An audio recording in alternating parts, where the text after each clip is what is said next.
আসসালামু আলাইকুম। আশা করছি তোমরা প্রত্যেকে ভালো আছো এবং সুস্থ আছো। আমিও ভালো আছি। আমি আজকে এসেছি তোমাদের নবম দশম শ্রেণীর 3 নম্বর যে অধ্যায়টা আছে কোষ বিভাজন, এই অধ্যায়টা নিয়ে। আমরা পুরো অধ্যায়টা একটা বড় ক্লাসের মাধ্যমে শেষ করার ট্রাই করব।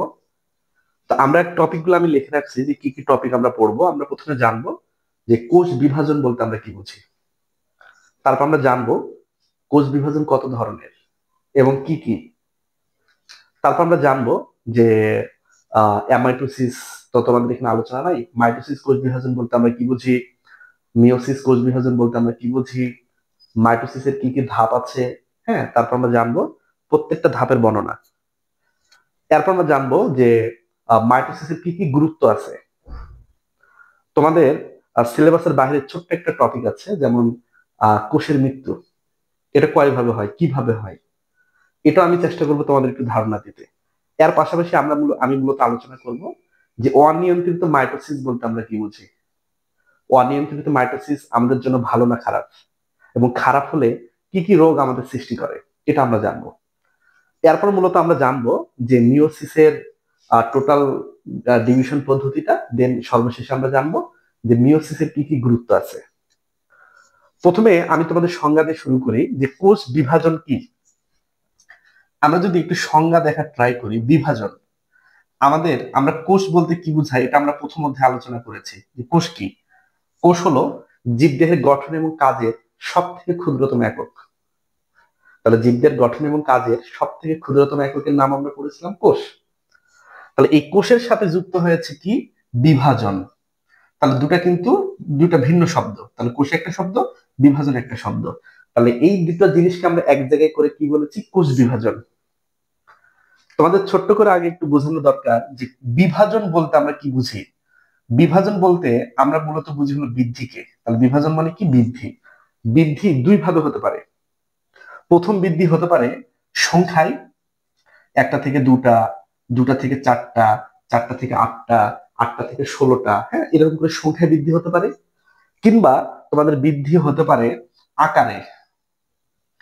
ধর আগে ছিল ছোট, তাহলে ছোট থেকে আস্তে আস্তে আস্তে আস্তে আস্তে আস্তে কি হচ্ছে, বড় আকার হচ্ছে। তাহলে আকারে বৃদ্ধি, এটাও কিন্তু আমরা কি বলবো, বিভাজন। তাহলে আমরা দেখলাম যে বিভাজন মানে বৃদ্ধি। সেই বৃদ্ধিটা সংখ্যায় হতে পারে, একটা দুটা চারটা ছটা আটটা সংখ্যায় হতে পারে, কিংবা হতে পারে কিসে হতে পারে, আকারে। যেভাবে বৃদ্ধি হোক আমরা সেটাকে বিভাজন বলবো। তাহলে কোষ বিভাজনের যদি আমরা একটু সংজ্ঞাটা দেখি, যে কোষ বিভাজন একটা মৌলিক মৌলিক ও অত্যাবশ্যকীয় অত্যাবশ্যকীয় পদ্ধতি। তাহলে কোষ বিভাজন একটা কি পদ্ধতি, মৌলিক এবং অত্যাবশ্যকীয়। মৌলিক কেন, যে আমাদের যেমন মৌলিক চাহিদা আছে, খাদ্য, বস্ত্র, শিক্ষা, চিকিৎসা, বাসস্থান এবং বিনোদন। তাহলে এগুলাকে আমরা কি বলি, মৌলিক অধিকার।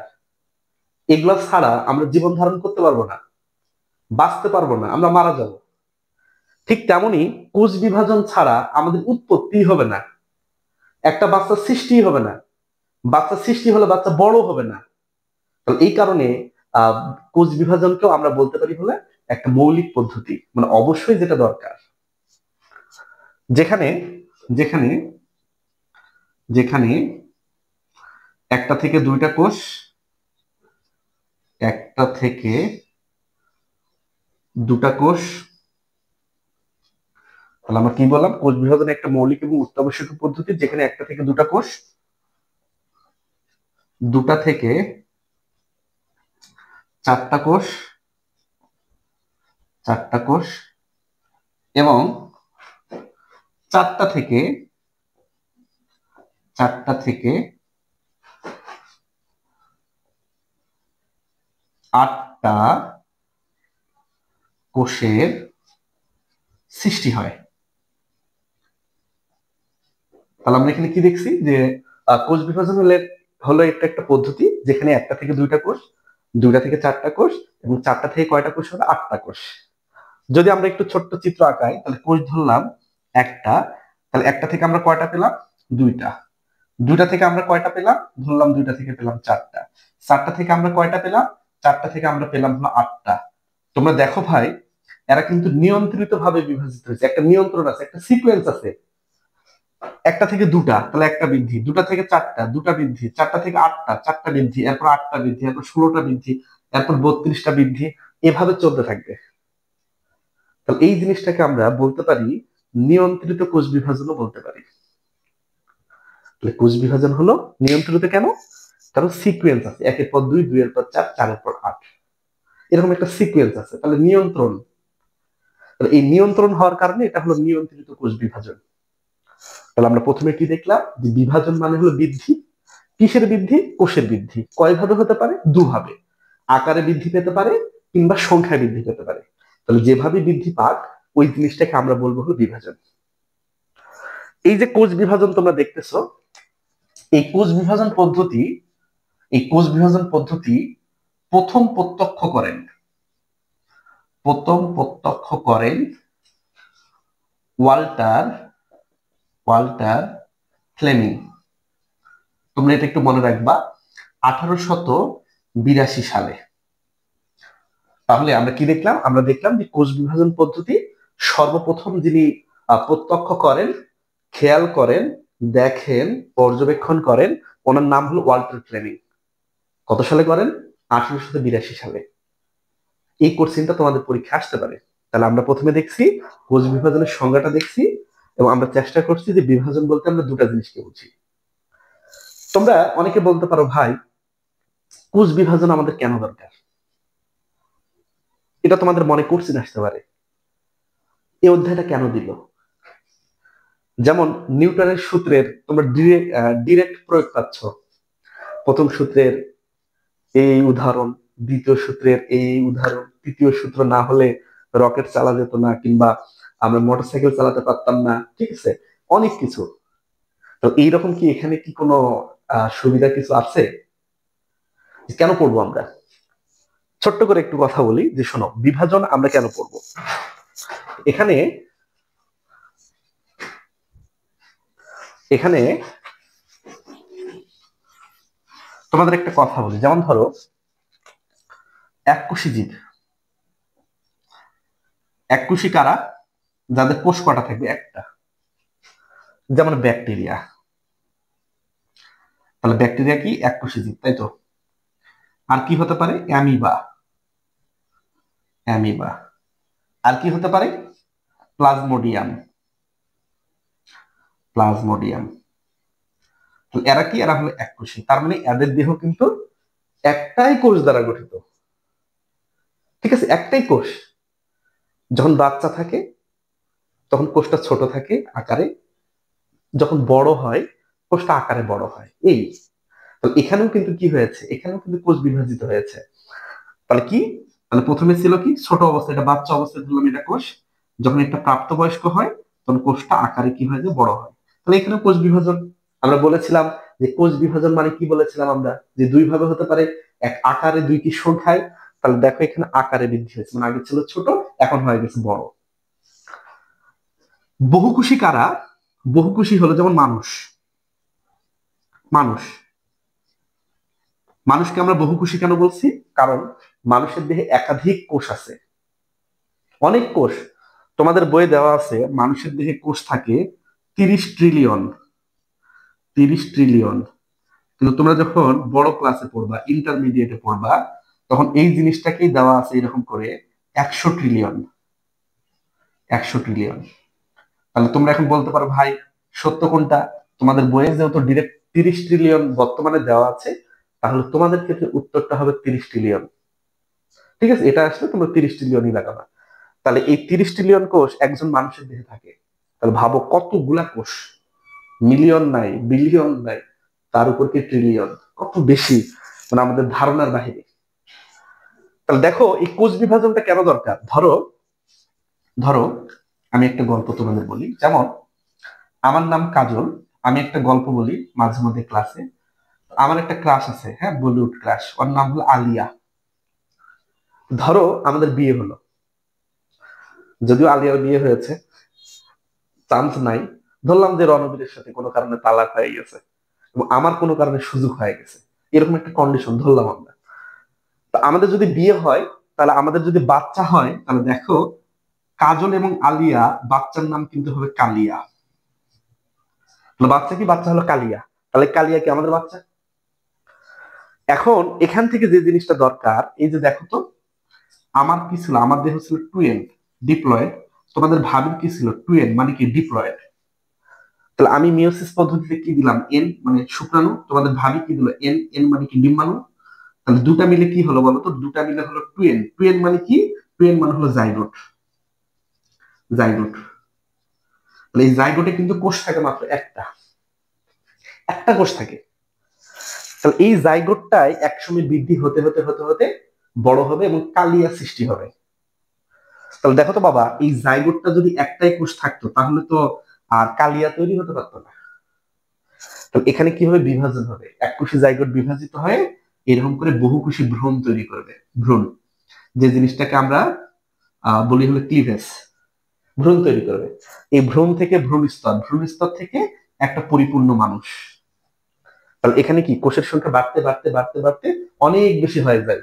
এবং এই বাচ্চা যখন জন্মগ্রহণ করে, তখন আবার ছোট থাকে, ধরো 1 ফিটের সমান থাকে।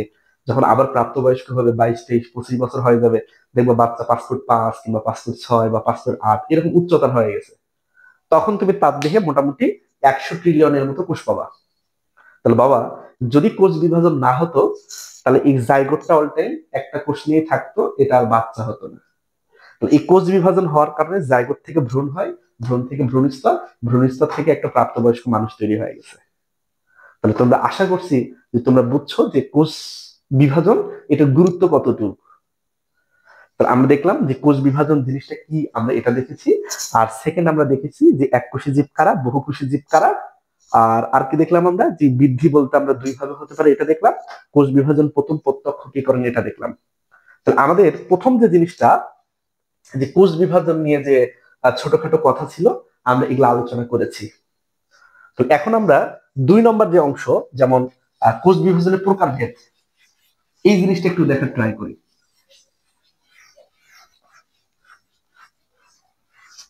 আসো, কোষ বিভাজনের প্রকারভেদ। প্রকারভেদ, শোনো, ঠান্ডা মাথায় তোমাদের কথা বলি। তোমাদের বইয়ে, নবম দশম শ্রেণীর বইয়ে, এখানে কোষ বিভাজন দুইটাকে ডিরেক্ট বলছে। কোষ বিভাজন কয়টা? দুইটা। একটা বলছে মাইটোসিস, আর একটা বলছে মিওসিস বা মায়োসিস। এখানে অ্যামাইটোসিস কিন্তু বলেনি। কিন্তু তোমরা যখন বড় ক্লাসে উঠবা, তখন কিন্তু সেখানে অ্যামাইটোসিস থাকবে, যে অ্যামাইটোসিস থাকবে, মাইটোসিস থাকবে, মিওসিস থাকবে। তো এখন কথা হলো, অ্যামাইটোসিস কাদের বিভাজন হয়? এই যে তোমরা কিছুক্ষণ আগে আমি তোমাদের দেখালাম, এককোষী যে জীবগুলা, যেমন ব্যাকটেরিয়া, অ্যামিবা, প্লাজমোডিয়াম, এদের ক্ষেত্রে যে বৃদ্ধিটা হবে, এই বৃদ্ধিটা হলো অ্যামাইটোসিস পদ্ধতিতে। ঠিক আছে? তাহলে মাইটোসিস কাদের? আমরা যারা প্রকৃত কোষী আছি, আমাদের দেহকোষে হয়। মিওসিস কাদের? প্রকৃত কোষী জীবের জনন মাতৃকোষে হয়। ঠিক আছে? তাহলে এখানে তোমাদের যেহেতু অ্যামাইটোসিস দেওয়া নেই, তার মানে অ্যামাইটোসিস নিয়ে আমি আলোচনা করি না। আমাদের এখানে কোষ বিভাজন আমরা জানবো, কোষ বিভাজন বলবো 2 প্রকার। ঠিক আছে? আমরা এটা বলবো 2 প্রকার। তাহলে 1 নম্বরটার নাম কি? মাইটোসিস। মাইটোসিস। 2 নম্বর, এটার নাম কি? মিওসিস। ঠিক আছে? তাহলে একটার নাম হলো মাইটোসিস, আর একটার নাম কি? মিওসিস। তাহলে মাইটোসিস বলতে কি বোঝায় এটা আমরা জানবো, মিওসিস বলতে কি বোঝায় এটা আমরা জানবো। তো আমি আরেকটা কথা বলি, তোমরা শোনো। তোমাদের প্রত্যেকেরই বাবা মা কিংবা নানা নানি দেওয়া একটা সুন্দর নাম থাকে, কিন্তু বন্ধু মহলে আরো কিছু সুন্দর নাম দেওয়া থাকে, যারা অনেক লম্বা, এই লম্বু শোন, এইদিকে কথা আছে তোর সাথে। যারা চিকনা, এই হাড্ডি শোন, কথা আছে তোর সাথে। যারা ধরো যে মাথায় চুল নাই, এ টাকলা শোন, কথা আছে। কিংবা যারা ধরো একটু হালকা স্বাস্থ্যবান, স্বাস্থ্যবান বলতে একটু মোটা, মোটা তাজা, তাদেরকে আমরা কি বলি? ছোটখাটো হাতির বাচ্চা বলি। তাই তো? তাহলে এগুলা কিন্তু কি, এগুলা আমাদের বন্ধু বান্ধব কর্তৃক দেওয়া নাম। ঠিক তেমনই এদেরও কিছু নাম আছে। যেমন মাইটোসিসকে আমরা বলছি হলো সমীকরণিক, সমীকরণিক কোষ বিভাজন। তাহলে সমীকরণিক যে কোষ বিভাজন, এই জিনিসটাকে আমরা বলছিলাম মাইটোসিস। মিওসিস এই জিনিসটাকে আমরা বলি হলো হ্রাসমূলক বিভাজন। তাহলে হ্রাসমূলক যে কোষ বিভাজন, এই জিনিসটাকে আমরা কি বলেছি বাবা? আমরা বলেছিলাম মিওসিস। সরি, হ্যাঁ মিওসিস। কেন সমীকরণিক বলা হয়, কেন হ্রাসমূলক বলা হয়, আমরা এটাও জানবো। ওকে, আমরা জানবো, ধীরে ধীরে ধীরে ধীরে জানবো। আরেকটা কথা এখানে বলি, মাইটোসিস কোথায় ঘটে? মাইটোসিস ঘটে হলো, এটা দেহকোষে ঘটে, দেহকোষে ঘটে। মিওসিস কোথায় ঘটে? জনন মাতৃকোষে ঘটে।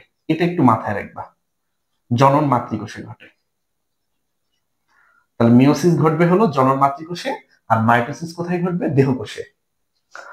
মাইটোসিসে মাইটোসিসে দুটা, একটা থেকে দুটা কোষ পাই, দুটা কোষ পাই, দুটা কোষ পাই। কিন্তু মায়োসিসে একটা থেকে চারটা কোষ পাই। এটা একটু মনে রাখবা। তাহলে মায়োসিস পদ্ধতিতে একবারে কয়টা কোষ পাই আমরা? চারটা। আর মিওসিসে আর মাইটোসিসে কটা কোষ পাই আমরা? মাইটোসিসে পাই হলো দুটা কোষ। তাহলে এই হলো অবস্থা। তোমাদের আরেকটা একটু বেসিক জিনিস দেখা দরকার। ধরো এটা একটা কোষ, এই কোষের মধ্যে কি কি থাকে? তাহলে কোষের মধ্যে যদি উদ্ভিদ প্রাণী এগুলা নিয়ে আমি আলোচনা করতেছি না, ধরো এটাকে ধরলাম কোষ ঝিল্লি, তাই তো? এটা হলো ঝিল্লি, ঝিল্লি। তাহলে ঝিল্লির নিচে কি থাকবে? সাইটোপ্লাজমীয় অঙ্গাণু। এখানে থাকে হলো নিউক্লিয়াস। তাহলে এখানে থাকে হলো নিউক্লিয়াস, নিউক্লিয়াস। নিউক্লিয়াস ছাড়া বাকি যে জীবিত অংশ আছে সেগুলাকে আমরা কি বলছি? সেগুলাকে আমরা বলছি সাইটোপ্লাজম, সাইটোপ্লাজম। শোনো ভাই, ঠান্ডা মাথায় একটা কথা বলি। ধরো তোমাকে বলা হলো যে তোমার কাছে একটা আম আছে, এই আমটা তুমি দুই ভাগে ভাগ করবা। তাহলে ভাগটা কেমন হবে? যে আমের আটিটা বাদ দিয়ে সমান দুটো অংশে ভাগ করে ফেললা, এটা হতে পারে। কিন্তু ভাগটা কি এমন ভাবে হওয়া উচিত যে একজন আটি নিল, আরেকজন বাকি অংশগুলা নিল? এভাবে তো হবে না, আটিতে তো তেমন কিছু নাই। তাহলে ভাগ করতে গেলে যদি আমরা আটি নেই, তাহলে আটির অর্ধেক ভাগ করতে হবে, যে অর্ধেক তোর অর্ধেক আমার। ধরো আটিও খাওয়া গেল সে সত্ত্বে। আর আমের মাংসের ক্ষেত্রে কি হবে? মাংস যে অংশগুলা দুইজন সমান করে ভাগ করে নিতে হবে। তাহলে কোষ বিভাজনে দেখেছি আমরা একটা থেকে দুটা কোষ তৈরি হয়। তাহলে একটা থেকে যদি দুটা কোষ তৈরি হয়, তাহলে মাস্ট বি এই কোষটা মাঝামাঝি ভাগ হবে। দেখো তো ভাই, মাঝামাঝি ভাগ হলে নিউক্লিয়াস কিন্তু একদিকে পড়ছে, আরেক দিকে কি নিউক্লিয়াস আছে? নাই। তাহলে একদিকে নিউক্লিয়াস পড়লো, আরেক দিকে নিউক্লিয়াস নাই, তাহলে এইটা কোষ বিভাজন হবে না। তাহলে কোষ বিভাজন হতে গেলে ডানে যা যা লাগবে বামেও তাই তাই লাগবে, কিংবা উপর নিচে হলে উপরে যা যা থাকবে নিচেও তাই তাই থাকবে, মানে প্রত্যেকটা পার্টে সমান অংশ থাকতে হবে। তাহলে প্রত্যেকটা পার্টে যদি সমান অংশ থাকে, ওই জিনিসটাকে আমরা বলবো হলো কোষ বিভাজন। তাহলে এটা কিন্তু বিভাজন হলো না। তাহলে কি করতে হতো? তাহলে এই চারটা ভাগে কি থাকতে হতো? এখানেও নিউক্লিয়াস থাকতে হতো, এখানেও নিউক্লিয়াস থাকতে হতো, এখানেও নিউক্লিয়াস থাকতে হতো, এখানেও নিউক্লিয়াস থাকতে হতো। তাহলে চারটাতে যদি নিউক্লিয়াস থাকতো, সাইটোপ্লাজমের অঙ্গাণুগুলা যেমন রাইবোজোম, মাইটোকন্ড্রিয়া, প্লাস্টিড, হ্যাঁ, লাইসোসোম, এন্ডোপ্লাজমিক রেটিকুলাম, পারক্সিসোম, গ্লাইওক্সিসোম, সেন্ট্রিওল, তাহলে এই অংশগুলা যদি প্রত্যেকটাতে সমান ভাগে থাকে, তখন ওই কোষটাকে আমরা ভাগ করতে পারবো। তাহলে কোষের মধ্যে, কোষের বিভাজন বলতে কোষের অংশগুলারও কিন্তু বিভাজন। তাহলে কোষের মেন অংশ এখানে দেখলাম নিউক্লিয়াস, আর দুই দেখলাম কি? সাইটোপ্লাজম। তাহলে নিউক্লিয়াসটাও বিভাজিত হতে হবে, মানে সংখ্যা বৃদ্ধি হতে হবে। সাইটোপ্লাজমেরও কি হতে হবে? সংখ্যা বৃদ্ধি হতে হবে। তার মানে সাইটোপ্লাজমও বিভাজিত হবে। তাহলে আমরা এখানে বলবো, পরীক্ষায় কোশ্চেন আসবে, নিউক্লিয়াসের নিউক্লিয়াসের বিভাজনকে কি বলে? নিউক্লিয়াসের বিভাজনকে বলে বলে ক্যারিওকাইনেসিস, ক্যারিওকাইনেসিস মনে রাখবা। তাহলে নিউক্লিয়াসের বিভাজনকে কি বলছি আমরা? ক্যারিওকাইনেসিস। সাইটোপ্লাজমের যে বিভাজন, এই সাইটোপ্লাজমের বিভাজনকে বলে বলে সাইটোকাইনেসিস। সাইটোকাইনেসিস। তাহলে ক্যারিওকাইনেসিস মানে হলো নিউক্লিয়াসের বিভাজন, মানে নিউক্লিয়াস সংখ্যায় বৃদ্ধি পাবে কিংবা আকারে বৃদ্ধি পাবে। আর সাইটোপ্লাজমের বিভাজনকে বলছে আমরা সাইটোকাইনেসিস। তাহলে সাইটোকাইনেসিস মিন্স এখানে সাইটোপ্লাজমটা হয় আকারে বৃদ্ধি পাবে নাহলে সংখ্যা বৃদ্ধি পাবে। তাহলে আশা করছি তোমরা এই পর্যন্ত বুঝেছো। তাহলে আমি কি বললাম, আমি বললাম যে কোষ বিভাজন বড় ক্লাসে 3 ধরনের, কিন্তু এখানে আমাদের 2 ধরনের বলছে, আমরা 2 ধরনের নিয়ে আলোচনা করছি। যে একটা বলেছি হলো মাইটোসিস আর একটা মিওসিস। এদের কিছু বিকল্প নাম আছে, সমীকরণিক বিভাজন কিংবা হ্রাসমূলক বিভাজন। কেন বলে আমরা জানবো। তারপর আমরা বলেছি যে মাইটোসিস ঘটে দেহকোষে, প্রকৃতিকোষী জীবের দেহকোষে, এবং একটা কোষ থেকে 2টা কোষ পাই। মিওসিস ঘটে হলো জন্মমাতৃকোষে, একটা থেকে আমরা কয়টা পাই, 4টা পাই। এখন আমরা জানবো মাইটোসিস নিয়ে একটু ডিটেলস কথাবার্তা। হ্যাঁ, চলো।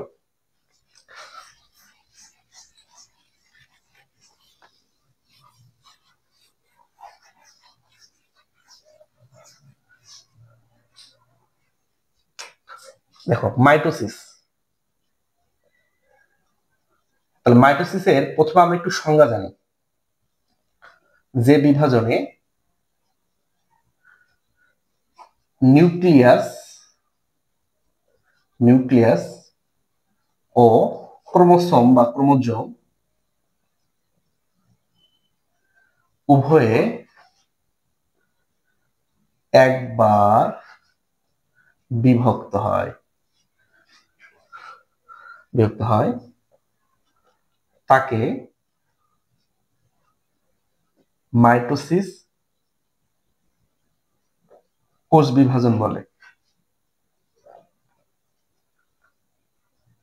তাহলে তাকে আমরা কি বলছি, মাইটোসিস কোষ বিভাজন বলে। তাহলে এখানে কি নিউক্লিয়াস এবং ক্রোমোজোম উভয়ে কয়বার বিভক্ত হয়, উভয়ে একবার। তাহলে এটাকে কেন সমীকরণিক বলা হয় আমরা আসতেছি, আগে এটা বোঝো। তাহলে নিউক্লিয়াসটা কয়বার বিভক্ত হলো, একবার। ক্রোমোজোম কয়বার বিভক্ত হলো, একবার। তাহলে এই কারণেই সরি, এটা হলো কোথায় হয়েছে, মাইটোসিসে। এটাকে সমীকরণিক কেন বলা হয় সেটা জানতে গেলে আমাদের আগে একটু জানতে হবে যে ক্রোমোজোমের নরমাল একটু গঠন। শোনো,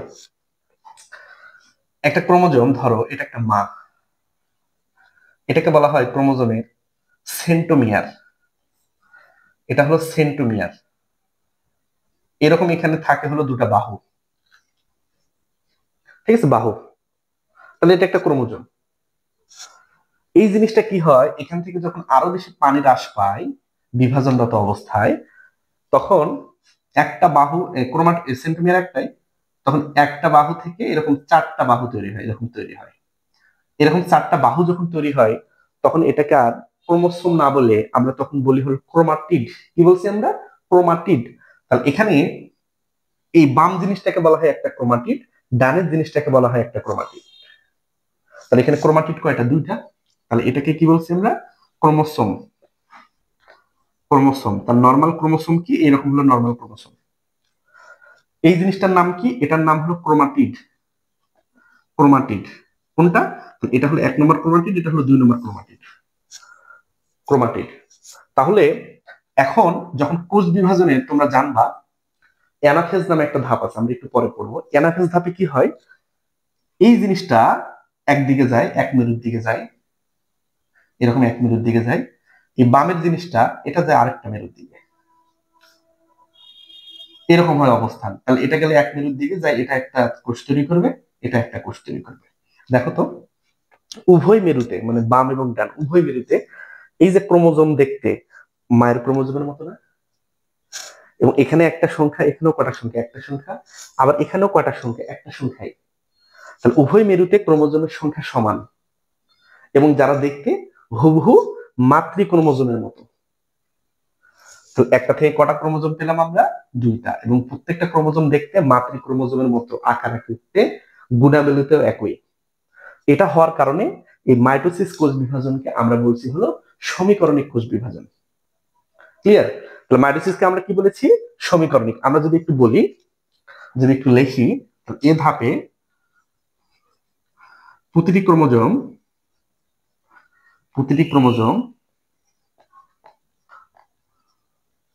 2টা ক্রোমাটিডে পরিণত হয়, 2টা ক্রোমাটিডে পরিণত হয়। পরিণত হয় এবং অ্যানাফেজ ধাপে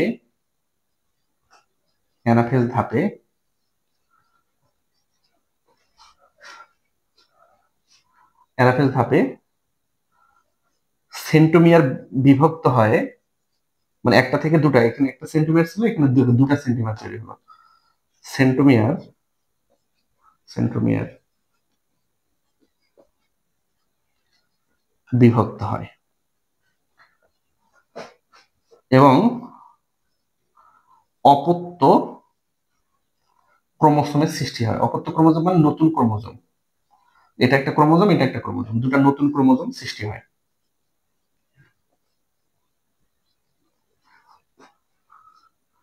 এবং নিকটবর্তী মেরুতে, মেরু মানে দিক, এটা একটা দিকে এটা একটা, মাঝে এরা তো এতক্ষণ এখানে ছিল, ভেঙে গেছে, ভেঙে এইদিকে গেছে, এইদিকে আসছে, হ্যাঁ। তার এবং নিকটবর্তী মেরুতে গমন করে। উভয় মেরুতে ক্রোমোজোমের সংখ্যা সমান। উভয় মেরুতে ক্রোমোসোমের সংখ্যা সমান এবং মাতৃক্রোমোজোমের সমগুণ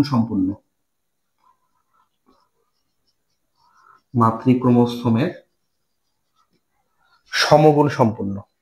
একই রকম সমগুণ সম্পূর্ণ। তাই এই বিভাজনকে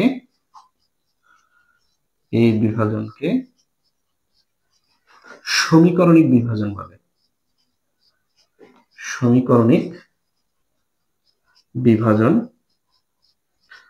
তাহলে সমীকরণিক বিভাজন কেন বললাম? উভয় মেরুতে ক্রোমোজোমের সংখ্যা সমান।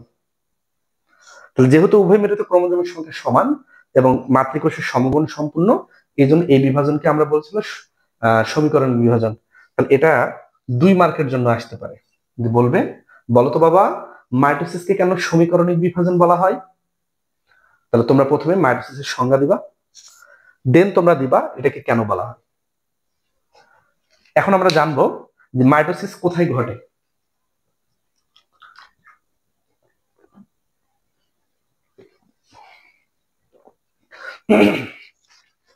চলো, মাইটোসিস কোথায় ঘটে?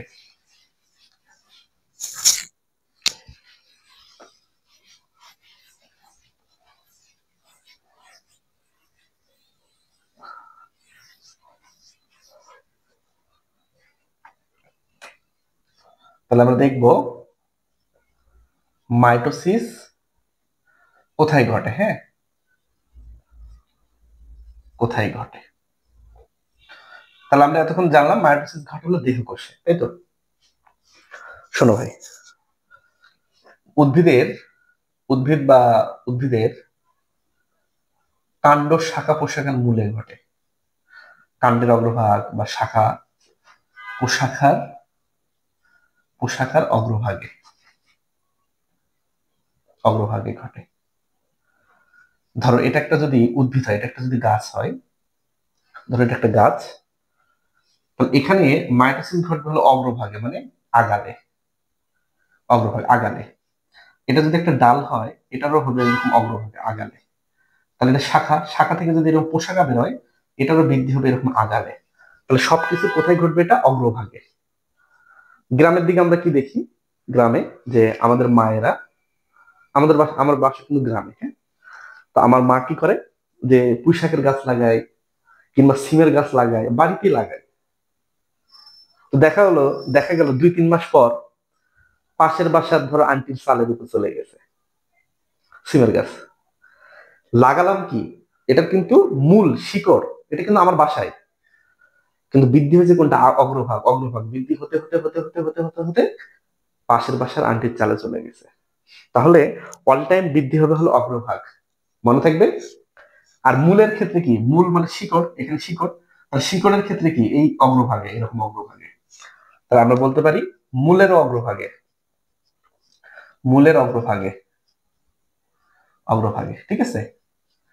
তাহলে উদ্ভিদের কাণ্ড শাখা প্রশাখার অগ্রভাগে, অগ্রভাগে এটা ঘটে, মূলের অগ্রভাগে এটা ঘটে, ঠিক আছে। এই হলো তোমাদের মাইটোসিস।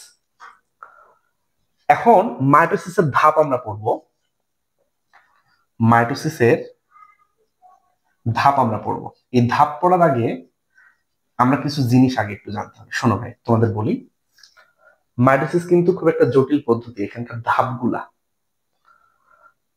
এটার আগে আমাদের জানা দরকার কোষ চক্র, চক্র, কোষ চক্র। তোমরা যখন বড় ক্লাসে উঠবা তখন এটা নিয়ে ডিটেলস পাবা। আপাতত শুধু বলি, কোষ চক্রের দুটা ভাগ আছে। একটা হলো অবিভাজিত অবস্থা, অবিভাজিত অবস্থা যেটাকে আমরা বলছিল প্রস্তুতি পর্যায়, প্রস্তুতি পর্যায়। আর আরেকটার নাম আছে হলো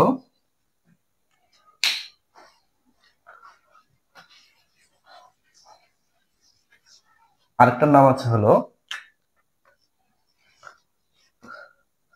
বিভাজিত অবস্থা, বিভাজিত অবস্থা। এই বিভাজিত অবস্থার নাম কি? এমফেস। হ্যাঁ, মাইটোসিস বা মিওসিস, বিভাজিত অবস্থা, এমফেস।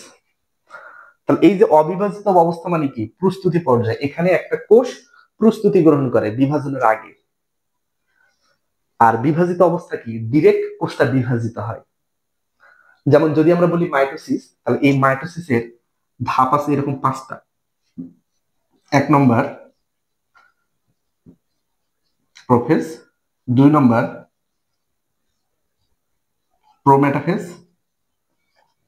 প্রোমেটাফেজ, তিন নম্বর মেটাফেজ, মেটাফেজ, চার নম্বর অ্যানাফেজ, অ্যানাফেজ, পাঁচ নম্বর টেলোফেজ, টেলোফেজ। এইরকম ধাপ আছে হলো পাঁচটা। তাহলে prophase, prometaphase, metaphase, anaphase, telophase. এবং তোমাদের আরেকটা উদাহরণ দেই। ধরো তুমি এসএসসি পরীক্ষা দিবা, বোর্ড এক্সাম, ফাইনাল এক্সাম। কত মাস দিবা? ধরলাম 1 মাস। তাহলে তুমি 1 মাস এক্সাম দিবা, এটার কারণে তুমি 9-10 2 বছর পড়তেছো, মানে প্রস্তুতি গ্রহণ করিচ্ছ। মনে রাখবা, প্রস্তুতি পর্যায়টা অল টাইম দীর্ঘ হয়, আর কাজের সময়টা অল টাইম অল্প হয়। তাহলে প্রস্তুতি পর্যায়টা এখানে মূলত সময় ব্যয় হয়, সময় ব্যয় হয় 90 থেকে 95%। আর এখানে সময় ব্যয় হয় 5 থেকে 10%, মানে টোটাল কোষ চক্রে।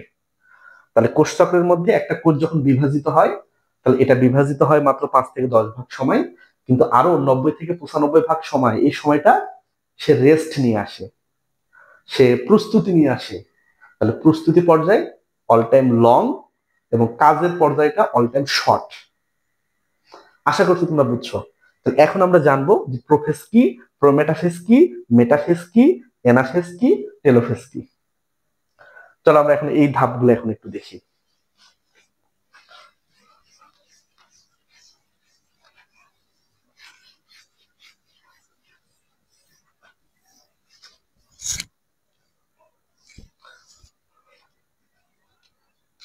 প্রোফেজ,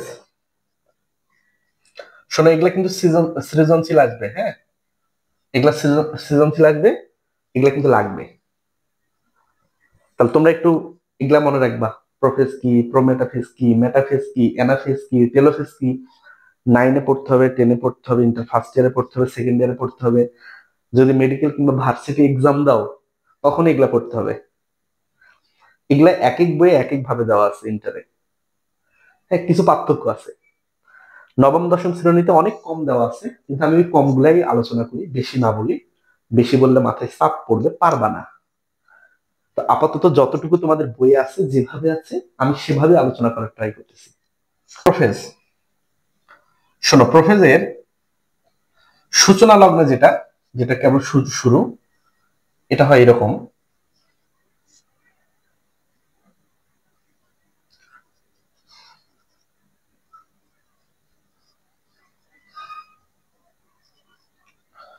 এটার নাম কি? এটা হলো নিউক্লিওলাস। হ্যাঁ, নিউক্লিওলাস। এটা কি? ক্রোমাটিন তন্তু, তাই তো? ক্রোমাটিন তন্তু। এটা হলো সূচনা। যখন এই ধাপের শেষে চলে যাবে তখন চিত্রটা হবে একটু পরিবর্তিত। নিউক্লিওলাস থাকবেই, তাহলে এই যে সুতাগুলা এগুলা এরকম করে ক্রোমাটিডে পরিণত হয়ে যাবে। আমি এগুলো বুঝাবো কিভাবে হলো। হ্যাঁ, এভাবে। আচ্ছা, তাহলে এটা হলো প্রথম ধাপের চিত্র, এটা হলো সর্বশেষ ধাপের চিত্র। এখানে আমি তোমাদের একটা বেসিক একটু বলি, এখানে খুব ইম্পর্টেন্ট। দেখো এই যে ক্রোমাটিন সুতাটা, এই সুতাটা কিন্তু নর্মালি এরকম করে থাকে, এরকম করে। যখনই তোমরা এখান থেকে পানি হ্রাস করবা, পানি হ্রাস, তখন এটা প্রথমে এরকম করে ভেঙে যাবে, এরকম করে ভেঙে যাবে, এরকম করে ভেঙে যাবে। হ্যাঁ, এরকম করে ভেঙে যাবে। এরকম করে ভেঙে যাওয়ার পর আরো যদি পানি হ্রাস করো, তাহলে প্রথমে এরকম করে ক্রোমোজোম হবে, এরকম করে ক্রোমোজোম হবে। আরো যদি পানি হ্রাস করো, এরকম করে ডিরেক্ট ক্রোমাটিড তৈরি হয়ে যাবে। তাহলে পানি যত তুমি হ্রাস করবা, এই জিনিসটা তত তুমি দৃশ্যমান পাবা। তাহলে পানি হ্রাস পেলে ক্রোমোজোম গুলা মোটা এবং খাটো হয়। এখন আমরা যদি এটা বর্ণনা দেখি যে প্রফেসর কি কি বর্ণনা আছে, দেখো। 1 নম্বর, এটি প্রথম ধাপ, এটা নিয়ে কারো কোনো সন্দেহ নাই। তাহলে মাইটোসিসের কি ধাপ? প্রথম ধাপ। 2 নম্বর, নিউক্লিয়াস আকারে বড়। মনে রাখবা, নিউক্লিয়াস আকারে বড়। আর কি হতে পারে? 3 নম্বর, 3 নম্বর যেটা হবে সেটা হলো সবচেয়ে স্থায়ী ধাপ। এটা তোমাদের বইয়ে নাই, এটা উপরের ক্লাসে পড়া, কিন্তু খুব ইম্পর্টেন্ট। মনে রাখবে একটা কথা, সেটা হলো মাইটোসিসের তো 5টা ধাপ আছে। তাহলে এই 5টা ধাপের মধ্যে সব থেকে বেশি সময় ব্যয় হয় বিভাজিত হতে, সেটা হলো প্রোফেজে। এই কারণে এটাকে কি বলছি আমরা? সব থেকে স্থায়ী ধাপ। 4 নম্বর, তাহলে দেখো চিকন সুতা থেকে মোটা সুতা হয়েছে, তার মানে মাস্ট বি এখানে ক্রোমোজোম থেকে পানি হ্রাস পেয়েছে। ক্রোমোজোম থেকে পানি হ্রাস পায়, ক্রোমোজোম থেকে পানি হ্রাস পায়। তাহলে ক্রোমোজোম থেকে যদি পানি হ্রাস পায়, তাহলে ক্রোমোজোম গুলা কি হয়? ক্রোমোজোম গুলো ক্রোমাটিডে পরিণত হয়ে গেছে। ক্রোমাটিডে ক্রোমাটিডে পরিণত হয়েছে। তাহলে ক্রোমোজোম আর ক্রোমাটিড কি? ক্রোমোজোম হলো, আমরা তো প্রথমে আলোচনা করলাম ক্রোমোজোম কোনটা, ক্রোমাটিড কোনটা। তো এই 5টা পয়েন্ট করলে তোমাদের প্রোফেস শেষ। তাহলে প্রোফেস কি? প্রথম ধাপ মাইটোসিসে, নিউক্লিয়াস আকারে বড়, সব থেকে স্থায়ী ধাপ, ক্রোমোজোম থেকে পানি হ্রাস পায় এবং ক্রোমোজোম গুলো ক্রোমাটিডে তখন কি হয়? পরিণত হয়ে যায়। এখন আমরা 2 নম্বর যে ধাপ সেটা দেখবো, প্রোমেটাফেজ।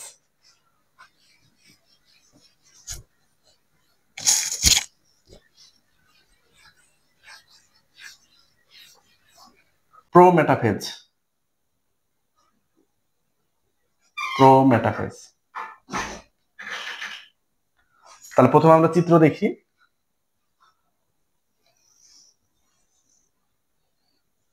এটা হলো মেরু, মেরু মানে প্রান্ত। উপরে একটা মেরু, নিচে একটা মেরু। এখানে একটা অংশ থাকবে, সেটার নাম হলো স্পিন্ডল যন্ত্র। স্পিন্ডল যন্ত্র, এটাকে মূলত আমরা সেন্ট্রিওলও বলতে পারি। সেন্ট্রিওল। এখান থেকে সুতা তৈরি হবে, এরকম করে সুতা তৈরি হবে।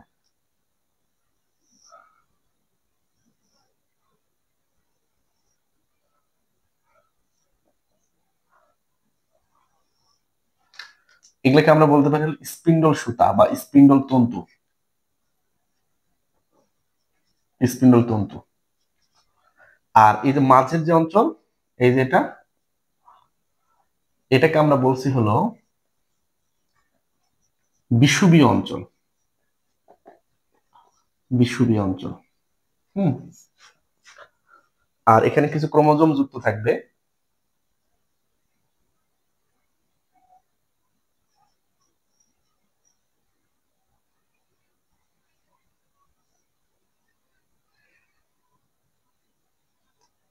আচ্ছা, তাহলে এগুলাকে আমি কি বলছি আমরা, এটা হলো ক্রোমোজোম, তাই তো, ক্রোমোসোম। পাশাপাশি এখানে নিউক্লিওলাস থাকবে। হ্যাঁ, নিউক্লিওলাস, নিউক্লিওলাস।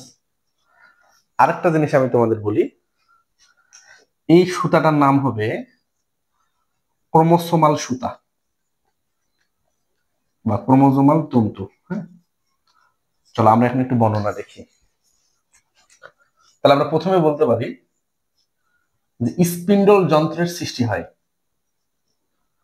স্পিন্ডল যন্ত্রের সৃষ্টি, এটা হলো প্রথম কথা। কোথায় সৃষ্টি হবে এটা বলতো, এটা দুই মেরুতে হবে। তাহলে উপরের মেরু নিচের মেরু, তাহলে দুই মেরুতে স্পিন্ডল যন্ত্রের সৃষ্টি হবে। এখানে স্পিন্ডল যন্ত্র সৃষ্টি হবে। তাহলে স্পিন্ডল যন্ত্র কি, এটা হলো সেন্ট্রিওল। তাহলে এই সেন্ট্রিওল কি করবে, কিছু সুতা তৈরি করে। এই সুতাগুলোকে আমরা বলি হলো মাইক্রোফিলামেন্ট, মাইক্রোটিউবিউল। হ্যাঁ, তাহলে এই সুতাগুলো কি কি বলছি আমরা, মাইক্রোটিউবিউল, মাইক্রোফিলামেন্ট। এদেরকে মূলত আমরা এখানে বলছিল স্পিন্ডল তন্তু। এই তন্তুগুলা এক মেরু থেকে আরেক মেরু পর্যন্ত বিস্তৃত, এখানে শুরু এখানে শেষ। তাহলে এটা হলো বিস্তৃত। তাহলে আমরা কি বলতে পারি যে স্পিন্ডল যন্ত্র থেকে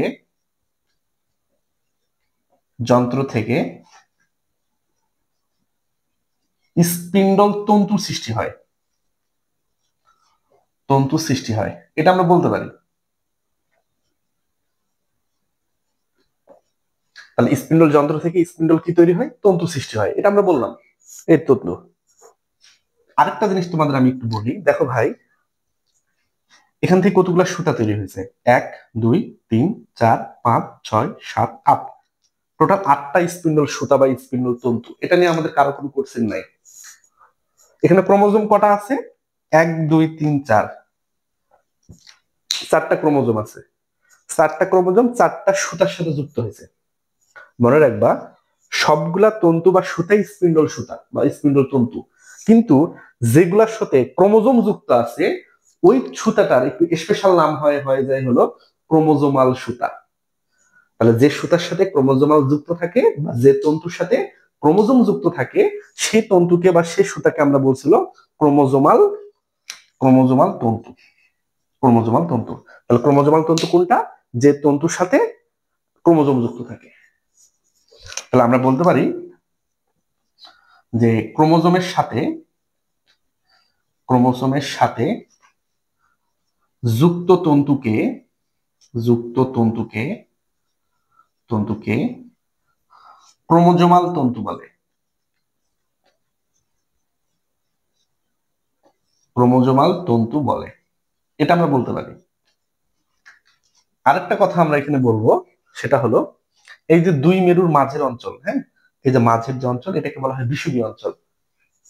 গোটাল পৃথিবীর মাঝামাঝি যে দেশগুলা থাকে এই দেশগুলাকে বলা হয় বিষুবীয় অঞ্চলের দেশ। তাহলে বিষুবীয় অঞ্চলের দেশ কোনটা, দুই পৃথিবীর মাঝের যে দেশ। তাহলে এটাকে যদি আমরা পৃথিবীর সাথে কাউন্ট করি, এর মাঝের যে অঞ্চলটা থাকবে ওই অঞ্চলটাকে আমরা বলছিল বিষুবীয় অঞ্চল।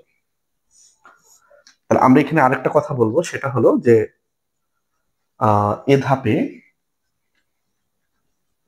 নিউক্লিওলাস, নিউক্লিওলাস ও নিউক্লিয়ার আবরণের বিলুপ্তি শুরু হয়, বিলুপ্তি শুরু হয়। তাহলে আমরা কি বললাম, যে এখানে নিউক্লিওলাস আর নিউক্লিয়ার আবরণের বিলুপ্তি শুরু হয়। এই হলো 4টা পয়েন্ট। এটা হলো তোমাদের প্রোমেটাফেজ। তাহলে প্রোমেটাফেজ চিত্রটা হলো ক্রোমোজোম গুলা সব জায়গায় থাকতে পারে, মেরুদিগেও থাকে, মাঝেও থাকে, প্রথমেও থাকে, শেষেও থাকে, নো প্রবলেম। চিত্র দেখলে বুঝতে পারবা যে এটা হলো কোন ধাপ। এখন আমরা যেটা দেখবো সেটার নাম হলো মেটাফেজ। মেটাফেজ, মেটাফেজ মানে কি বলতো, মাঝামাঝি, তাই তো। তাহলে কি মাঝামাঝি সেটা আমরা জানবো এখন।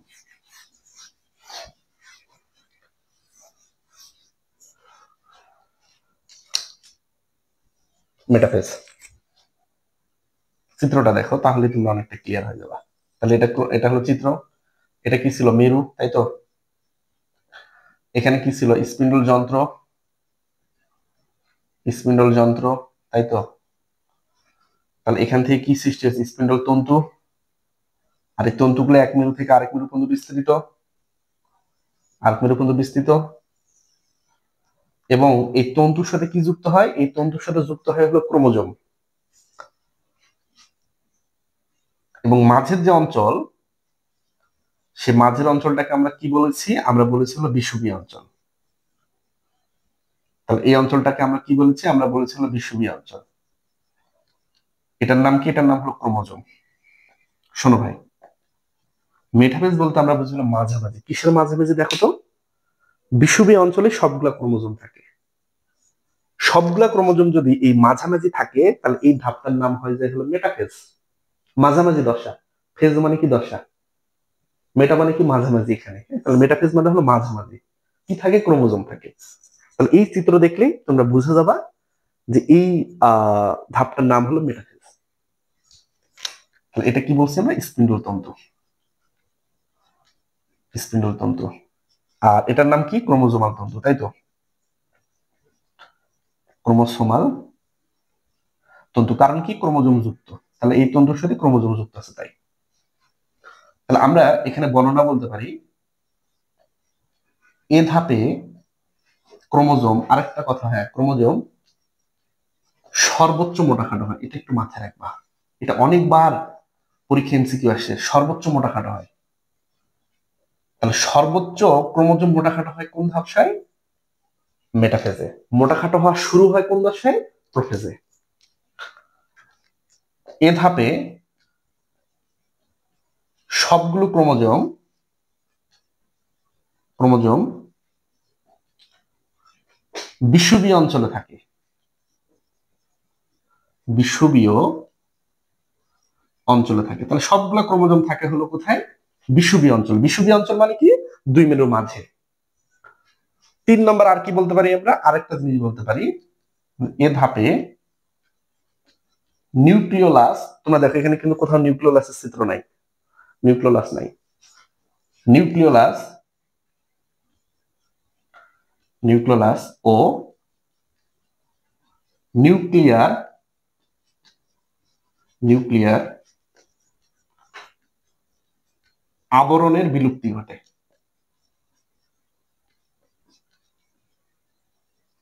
এটা খুবই ইম্পর্টেন্ট, কারণ পরীক্ষায় কোশ্চেন আসবে যে নিউক্লিওলাস আর নিউক্লিয়ার আবরণের বিলুপ্তি ঘটে কোন ধাপে? তাহলে এটা হলো মেটাফেজ। সম্পূর্ণরূপে বিলুপ্তি ঘটে। প্রোমেটাফেজে বিলুপ্তি শুরু হয়। তো এই হলো তোমাদের মেটাফেজ দশা। এগুলাই 3টা পয়েন্টই তোমাদের লাগবে এবং 3টা পয়েন্টই আছে বই। তাহলে প্রোফেজ গেল, প্রোমেটাফেজ গেল, মেটাফেজ গেল। এখন আসো অ্যানাফেজ। অ্যানাফেজ। তাহলে আমরা এই চিত্রটা এখন কি হবে দেখো, এটা ভাগ হবে। ভাগ হয়ে অর্ধেক যাবে এই মেরুতে, অর্ধেক আসবে এই মেরুতে। তাহলে এই এই ধাপটার নামই হলো অ্যানাফেজ।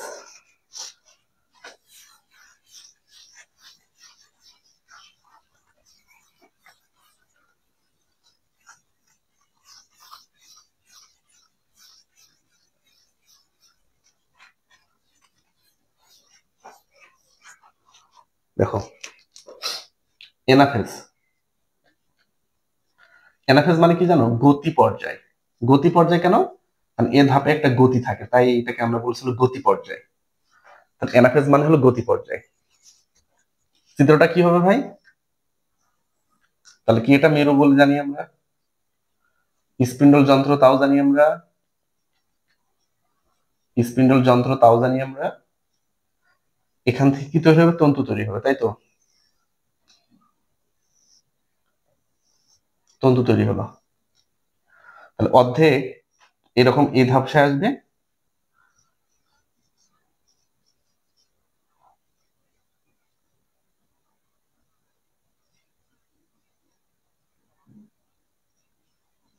দেখো।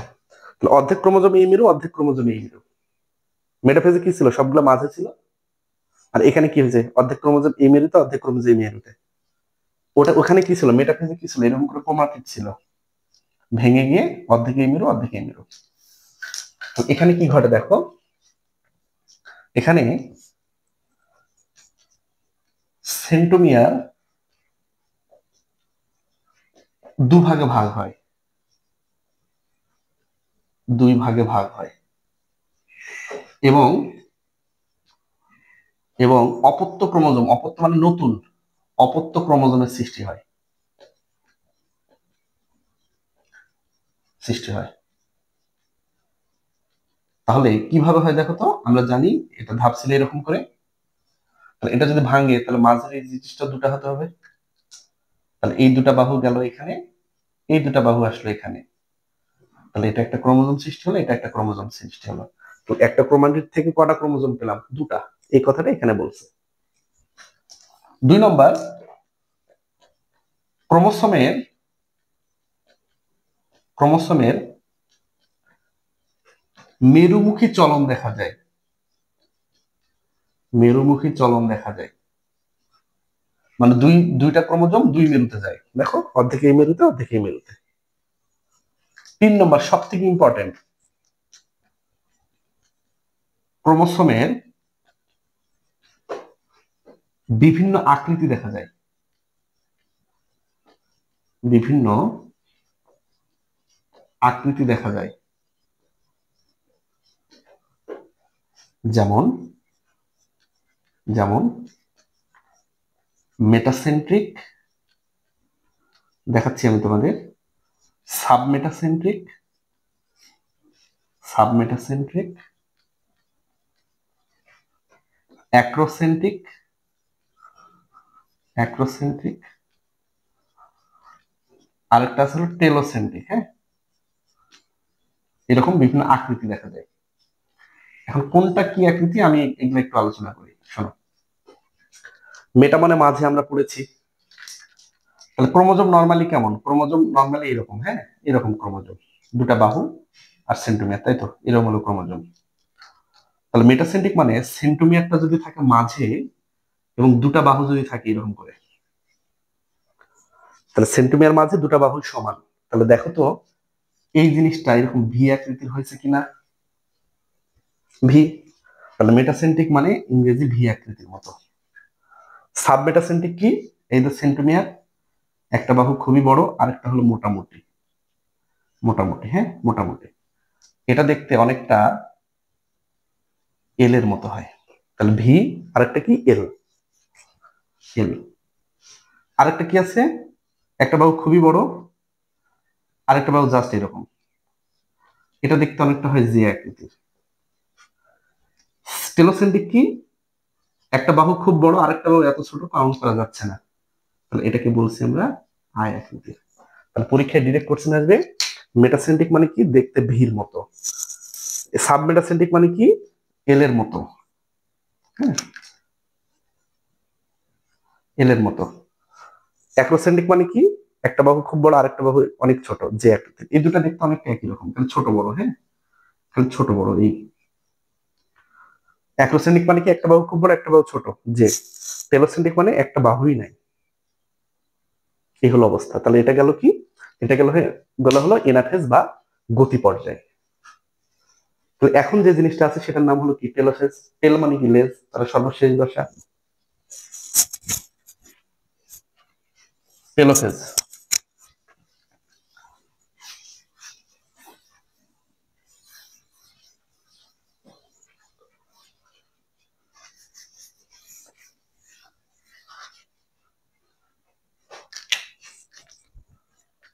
টেলোফেজ, শোনো, প্রোফেজে যা যা ঘটছে টেলোফেজে তার বিপরীত ঘটবে। টেলোফেজ চিত্রটা এরকম হয়।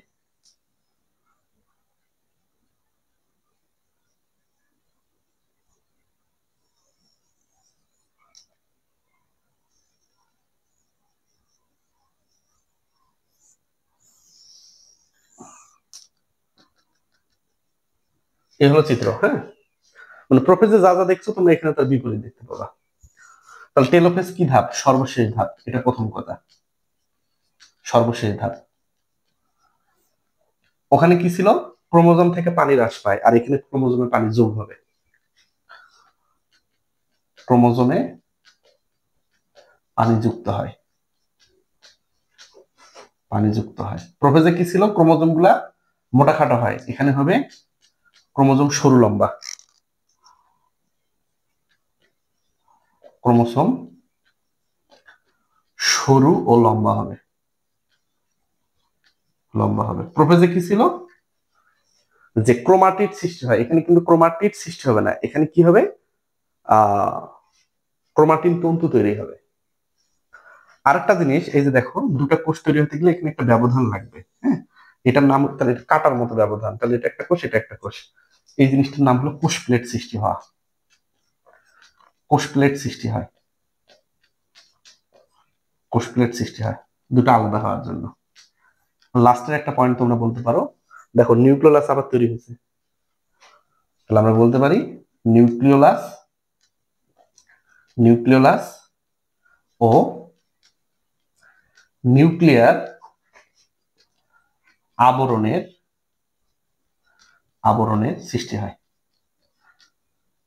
এই জিনিসগুলো কোথায় হয়, এই জিনিসগুলো হয় হলো টেলোফেজে। তাহলে এই হলো মাইটোসিসের ধাপ সমূহ, 5টা ধাপ। তাহলে আমরা দেখলাম prophase, prometaphase, metaphase, anaphase, telophase, এই 5টা ধাপ। তাহলে প্রোফেজ হলো শুরু, টেলোফেজ হলো শেষ।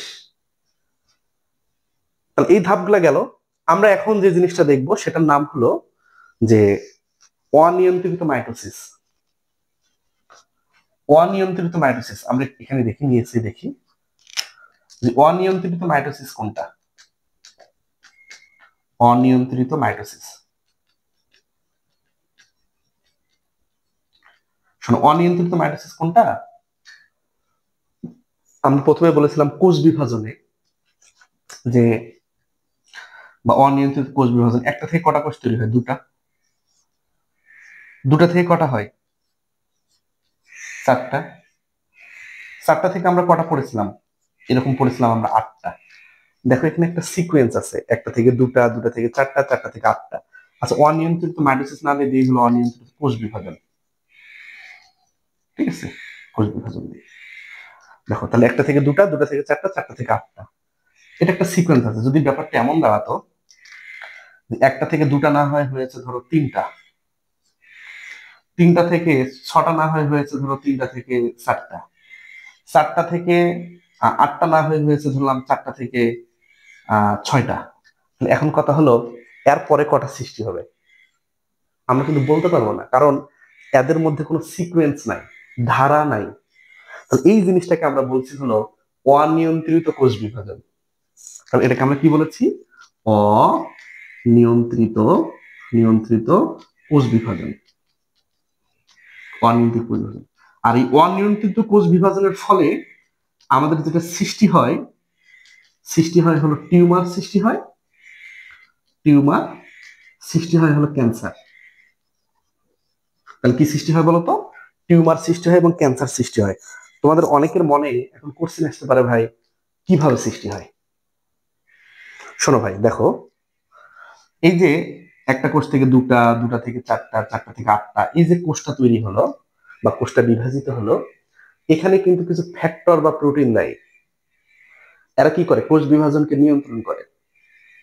যেমন রাস্তাঘাটে তোমরা ঢাকা শহরে দেখতেছো, ধরো হুট করে কোন একটা মোড়ে দেখতেছো ব্যাপক জ্যাম, বিভিন্ন কারণে হতে পারে, কিন্তু মূলত যদি সেখানে ট্রাফিক পুলিশ না থাকে তাহলে অবশ্যই ওই মোড়ে জ্যাম হবেই। তাহলে ট্রাফিক পুলিশ কি করে, কাউকে কাকে আগে যেতে দিবে, কাকে পরে যেতে দিবে, কে কিভাবে যাবে, এই জিনিসটা ট্রাফিক পুলিশ নিয়ন্ত্রণ করে। তাহলে কোনো ক্রমে যদি তোমরা ট্রাফিক পুলিশকে বন্ধ করে রাখো, ঘুষ দিয়ে দরজা মারে কোন একটা ঘরের মধ্যে বন্ধ করে রাখো, তাহলে তো ট্রাফিক পুলিশ আর ওই কাজটা করতে পারতেছে না, বুঝছো। তাহলে ট্রাফিক পুলিশের কাজটা যদি কোনো ক্রমে বন্ধ করা যায় তাহলে ট্রাফিক সিস্টেমে বিশৃঙ্খলা দেখা দিবে।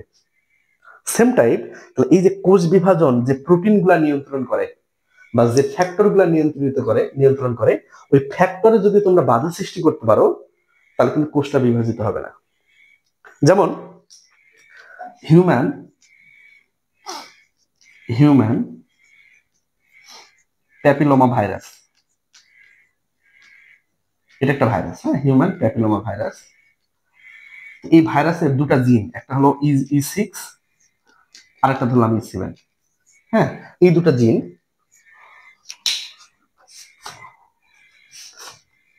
ঠিক আছে, E6 এবং E7 এই দুটা জিন কি করে জানো? এই দুটা জিন করে এই যে কোষচক্র নিয়ন্ত্রিত হতে যে প্রোটিনটা লাগে, এই প্রোটিনকে তারা বাধা সৃষ্টি করে, যে না এখন কোষ বিভাজন করা যাবে না, কোষ বিভাজন করলে এই সিকোয়েন্স থাকবে না, অমুক সিকোয়েন্স হবে, তমুক সিকোয়েন্স হবে, এরকম একটা ঝামেলা তৈরি করে। তো এরকম ঝামেলা সৃষ্টির কারণে ওই জায়গায় প্রথমে সৃষ্টি হয় টিউমার। যখন দেখে টিউমার হওয়ার পরও মানে সন্তুষ্ট না, তখন এই জিনগুলা কি করে, যে মানুষের যে নিয়ন্ত্রণকারী যে প্রোটিন বা জিন আছে ওদের সাথে যুক্ত হয়ে যায়। তাহলে মানুষের ওই প্রোটিনের সাথে বা জিনের সাথে যদি এরা যুক্ত হয়ে যায়, তখন কিন্তু কোষ চক্রটা আর নিয়ন্ত্রিত ভাবে চলে না, একেবারে অস্বাভাবিক হয়ে যায়। তাহলে যখন একেবারে অস্বাভাবিক ভাবে বৃদ্ধি পেতে থাকে বা কমে যায়, তখন উক্ত জায়গায় যে জিনিসটা সৃষ্টি হয় ওই জিনিসটার নাম হলো বাবা ক্যান্সার। তাহলে টিউমার কি? প্রথমে সূচনা করলো টিউমার দ্বারা, তখন কোষ চক্রটা 50-50 হচ্ছে কিংবা একটু অনিয়ন্ত্রিত হয়েছে, কিন্তু এই জিনিসটা যদি চলতে থাকে, কোনো এক ক্রমে যদি এরা ডিরেক্ট আমাদের পোষক প্রোটিনকে যদি আক্রমণ করে, যুক্ত হয়ে যায়, টোটাল জিনিসটা যদি বন্ধ হয়ে যায়, তখন সেখানে যেটা হবে সেটার নাম হলো ক্যান্সার।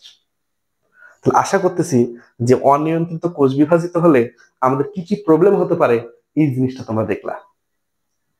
এখন আমরা দেখব যে এই মাইটোসিসের কি কি গুরুত্ব আছে, বা মাইটোসিস কোষ বিভাজনের কি কি গুরুত্ব আছে, এই জিনিসটা আমরা এখন একটু দেখি।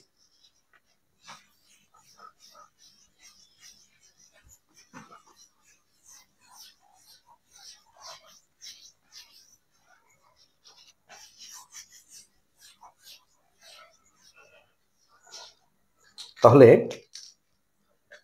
মাইটোসিসের গুরুত্ব, এটা তোমাদের সৃজনশীল আসতে পারে। হ্যাঁ, আমি তোমাদের পয়েন্ট করে করে লিখে দিচ্ছি মাইটোসিসের গুরুত্ব। 1 নম্বর পয়েন্ট আমরা বলতে পারি দেহের গঠন ও দৈহিক বৃদ্ধি। তাহলে দেহের গঠনের জন্য আমরা প্রথমে পড়েছিলাম যে পিতা থেকে আসে শুক্রাণু, মাথা থেকে আসে ডিম্বাণু, তাহলে এই দুটা মিলিত হয় হলো জাইগোট। তাহলে এই জাইগোটে তখন বিভাজিত হয় মাইটোসিস, হওয়ার পর 1টা থেকে 2টা হয় কোষ, 2টা থেকে 4টা হয়, 4টা থেকে 8টা, 8টা থেকে 16টা, এরকম করতে করতে করতে করতে করতে করতে কি হয়ে যায়, একটা পরিপূর্ণ মানুষ হয়। তাহলে এই যে বংশ বিস্তারের জন্য, দেহের গঠনের জন্য যে বিভাজনটা দরকার, ওই বিভাজনটার নাম হলো কি মাইটোসিস। 2 নম্বর আমরা বলতে পারি জননাঙ্গ সৃষ্টি। মানে দেহের সবকিছুই গঠন হয় শুক্রাণু ডিম্বাণু ছাড়া, দেহের সবকিছুই গঠন হয় হলো মাইটোসিস পদ্ধতিতে। তাহলে জননাঙ্গ সৃষ্টি, জননাঙ্গ কোনটা? ছেলেদের ক্ষেত্রে পেনিস, তাই তো? তাহলে এটা সৃষ্টি হয় কি দ্বারা? তাহলে এটা মাইটোসিস পদ্ধতিতে দ্বারা সৃষ্টি হয়।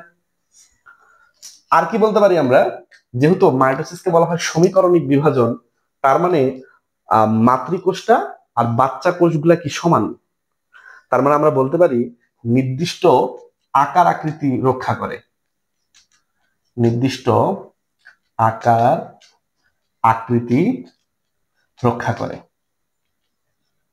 আরেকটা জিনিস, যেহেতু এটা সমীকরণিক বিভাজন, সেহেতু ক্রোমোজোমের কি হয়, সমতা রক্ষা হয়। মানে ক্রোমোজোমের সংখ্যা পিতামাতাতে যা থাকে, ক্রোমোজোমের সমতা রক্ষা হয়। মানে মাতৃকোষে যত ক্রোমোজোম থাকে, অপত্য বা নতুন কোষে ঠিক সেম পরিমাণ ক্রোমোজোম থাকে, একই পরিমাণ ক্রোমোজোম থাকে। এই জন্য বলছি আমরা ক্রোমোজোমের সমতা রক্ষা। 5 নম্বর ক্ষত স্থান পূরণ। শোনো, তোমাদের দেখবে অনেকের হাত কেটে যায়, পা কেটে যায়, কিছু অংশ কেটে যায়, দেখবে ছিলে গেছে, একটু ওয়েট করলে 10 দিন, 15 দিন, 20 দিন, 1 মাস, 1.5 মাস, 2 মাস পর দেখবা ওখানে কিন্তু জায়গাটা ভরাট হয়ে গেছে। তার মানে ক্ষতস্থান পূরণ হয়ে গেছে। তো এই যে ক্ষতস্থান পূরণ, এটাও কিন্তু কোন বিভাজন করে? মাইটোসিস বিভাজন। আর আমরা কি ক্রমাগত ক্ষয় পূরণ। শোনো, এটা কিন্তু ইম্পর্টেন্ট, ক্রমাগত ক্ষয় পূরণ। ক্রমাগত ক্ষয় পূরণ কোনটা? প্রতিদিন বা কিছুক্ষণ পর পর নষ্ট হচ্ছে, আবার ওই জিনিসটা অনুরূপ ভাবে তৈরি হচ্ছে। যেমন লোহিত রক্তকণিকা, আরবিসি, এটা বাঁচে কতদিন? 120 দিন বাঁচে। তাহলে 120 দিন পর পর আমাদের দেহের ভিতরে এটা মরে যায়, আবার দেহ থেকে আপনা আপনি এই জিনিসটা তৈরি হয়। তাহলে এই যে অটোমেটিক ভাবে পূরণ হওয়া, অটোমেটিক ভাবে নষ্ট হয়ে যাওয়া, এই টোটাল পূরণ হওয়াটাও কিন্তু আরবি মাইটোসিস করতেছে। তাহলে যেগুলা নির্দিষ্ট সময় পর পর মরে যায়, ওই জিনিসটাকে অটোমেটিকলি দেহের ভিতর তৈরি করে কোনটা? মাইটোসিস। আরেকটা কাজ করে,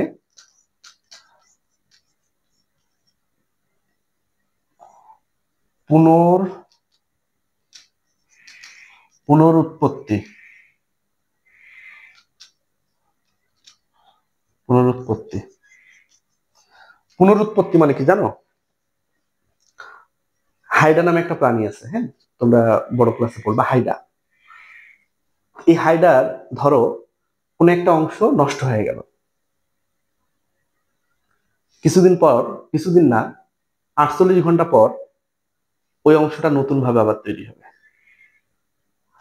তাহলে ধরো এটা একটা হাইডা, আমার হাতটা ধরলাম একটা হাইডা, তো এই আঙ্গুলটা ধরো কেটে পড়ে গেল, তাহলে সূত্র অনুযায়ী মানে এই জিনিসটা অনুযায়ী ওই জিনিসটা আবার নতুন ভাবে কি হয়ে যাবে, সেখানে তৈরি হবে। তাহলে কিছু কিছু প্রাণীর ক্ষেত্রে, উদ্ভিদের ক্ষেত্রে এটা কি করে? ডিরেক্ট পুনরুৎপত্তিতে হেল্প করে। তো এই হলো তোমাদের মাইটোসিসের গুরুত্ব এবং মাইটোসিস নিয়ে কথাবার্তা। তাহলে আমরা এটা তো পড়েছি, মাইটোসিস পড়েছি, মাইটোসিসের ধাপ পড়েছি, গুরুত্ব পড়েছি। এখন আমরা পড়বো মিওসিস এবং মিওসিসের গুরুত্ব। চলো আমরা এখন একটু মিওসিস দেখি। মিওসিস, কোষ বিভাজন।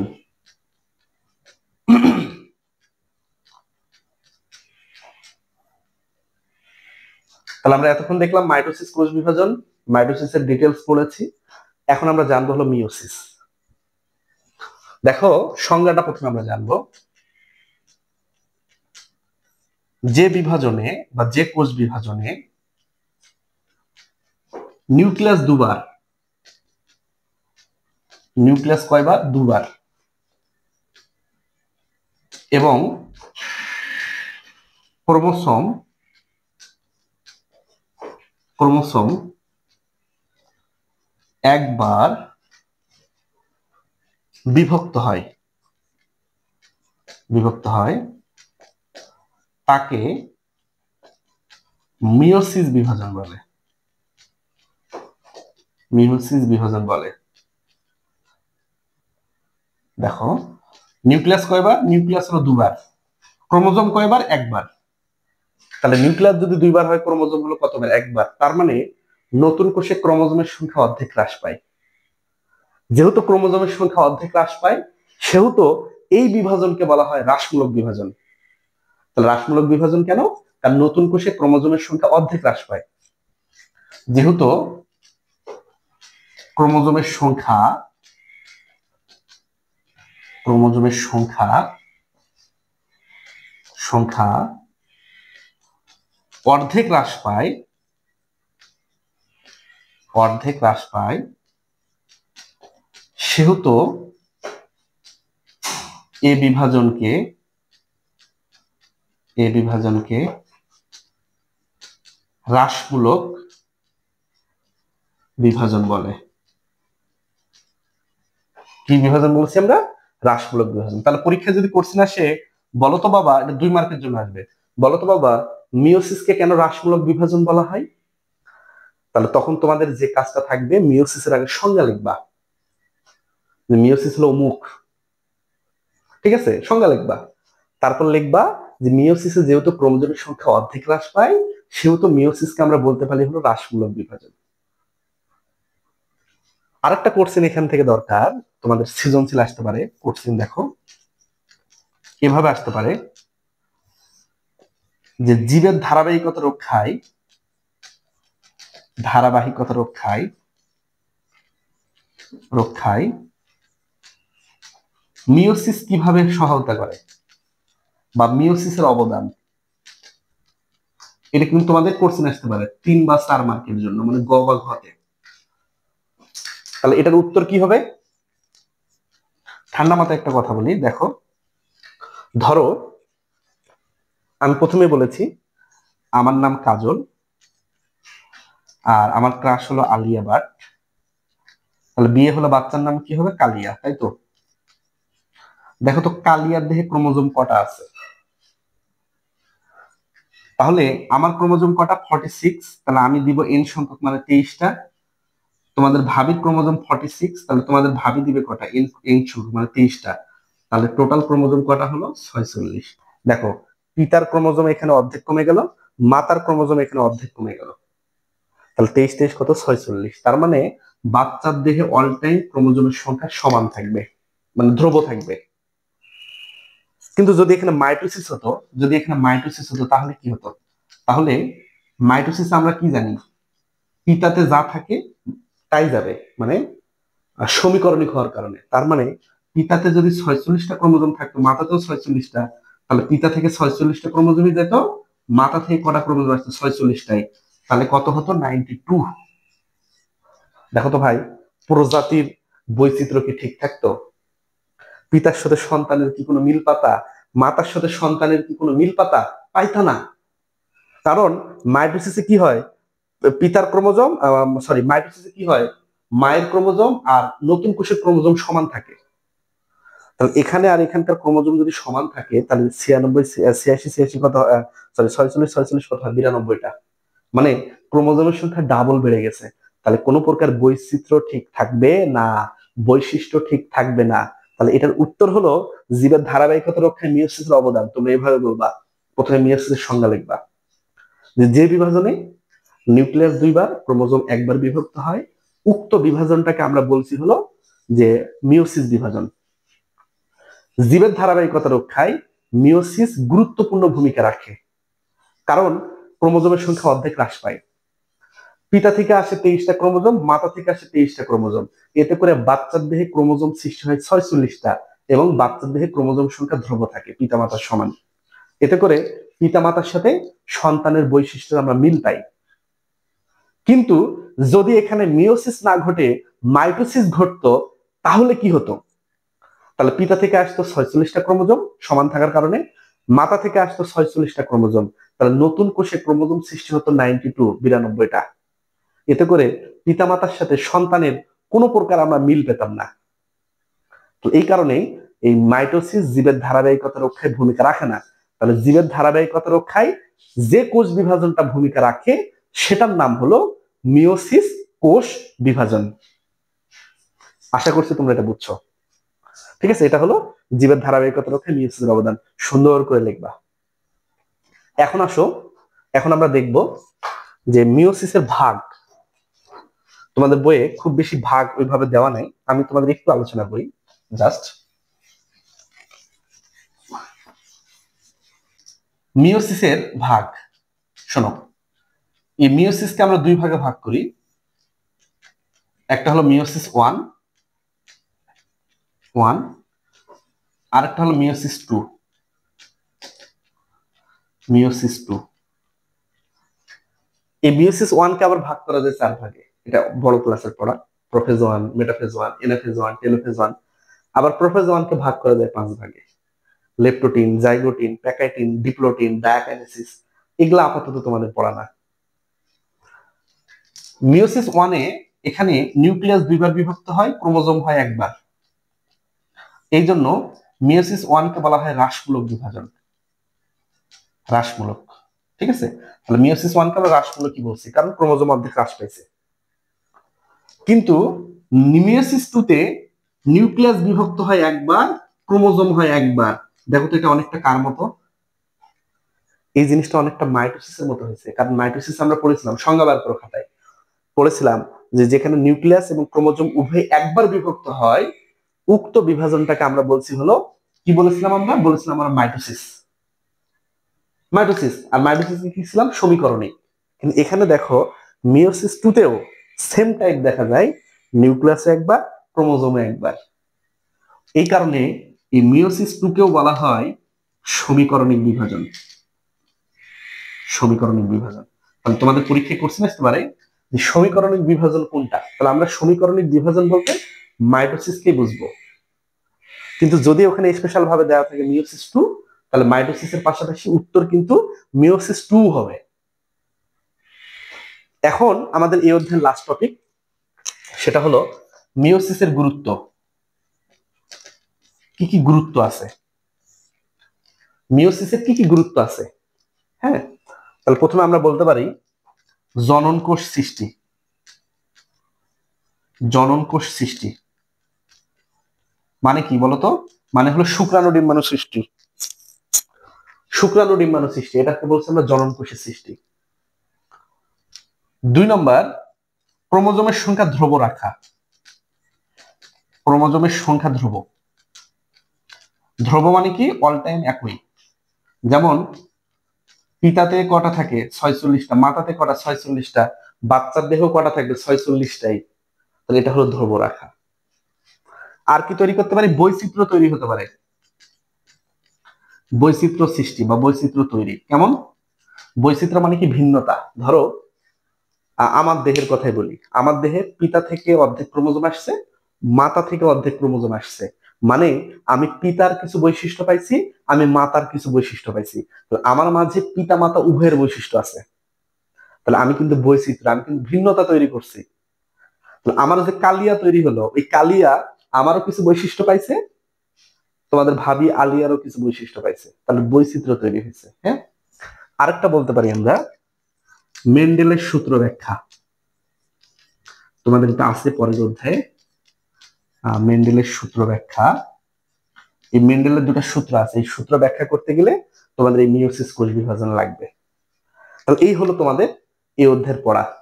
তো আশা করছি তোমরা ভালোভাবে দেখবা ক্লাসটা। যদি কোথাও বুঝতে প্রবলেম হয় তাহলে নিচে ভাই কমেন্ট করবা, আমি অবশ্যই তোমাকে রিপ্লাই দিব, অবশ্যই। আর ক্লাসটা একটু ছড়াই দিবা। আর ভালোভাবে থাকো, দোয়া করো আমার জন্য। আল্লাহ হাফেজ।